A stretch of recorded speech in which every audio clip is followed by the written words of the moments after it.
ஆகும் அப்படின்னு நினச்சிக்கிட்டே இருந்தேன். ஆனால் அது நீங்கள் தெருவில் அலையும் போது உட்காரும்போது அப்பாவை பார்க்காம குனிஞ்சிக்கிட்டு நடந்து வரும்போது அப்போ தான் புரிய ஆரம்பிச்சு. ஏன்னா எனக்கு அப்படி கிடையவே கிடையாது லைஃபு.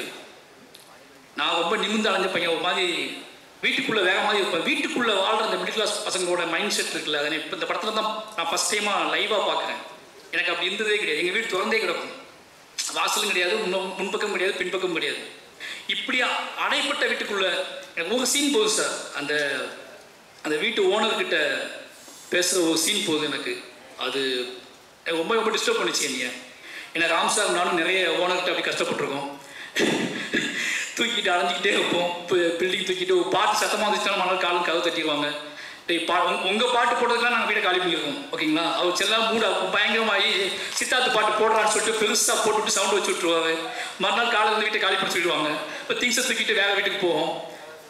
ஏதோ வகையில் இந்த படம் அருணுக்காக, வெறுமன அருணுக்காக மட்டும் இல்லாமல் அருண் போன்றே டேரக்டர், அருண் மாதிரியே ஹீரோ, இது எல்லாருமே சேர்ந்து அமைஞ்சிருக்காங்க. நிச்சயமாக இந்த படம் மிகப்பெரிய வெற்றி அடையணும்.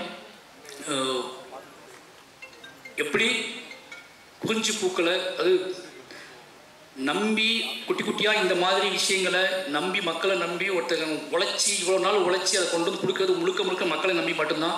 வேலை பார்க்கும் போதே நிறைய பேர் சொல்லுவாங்க இது ஒர்க் அவுட் ஆகும் ஆகாதாப்பெல்லாம் நிறைய பேர் பேசுவாங்க. ஆனால் அதையும் தாண்டி ஒரு கிரியேட் நினைக்கிறது மக்கள் இருக்காங்க.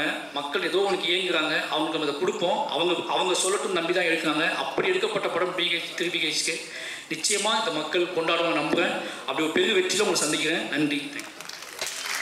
சுவாதியோட இருக்கும்போது மட்டும் தான் அருண் ரொம்ப அழகாக தெரியாது. ஏன்னா அருண் என்ன மாதிரி கேரக்டர்னு நமக்கு தெரிஞ்சுக்கணும் ஆசைப்பட்ட சுவாதியை பார்த்தா தெரிஞ்சிடும். சுவாதி தான் அருண். ரொம்ப சந்தோஷம் சுவாதி. இன்றைக்கி நீங்கள் ஒரு தயாரிப்பாளராக நீங்கள் வந்து இருக்கிறதுக்குல ரொம்ப சந்தோஷம். ஏன்னா நானும் என்னோடய மனைவியை தயாரிப்பாளர் ஆக்கியிருக்கேன். அருணும் தயாரிப்பாளர் ஆக்கியிருக்காங்க. ராம் சார் ஏதோ எல்லாரும் நினச்சிட்டு இருக்காங்க ராம் சார் பண்ண பிரம்மாண்டங்கள்லாம் நாங்களாம் இருக்கோம். இது எல்லாமே ராம் சாரால் நிகழ்ந்தது. அப்படி நிகழ்த்தப்பட்ட ரெண்டு பேர் வெற்றியாளர்கள் தான் நானும் அருணும். ரொம்ப நன்றி சுவாதி. தேங்க்யூ. ஃபோட்டோ எடுத்துக்கிறேன்.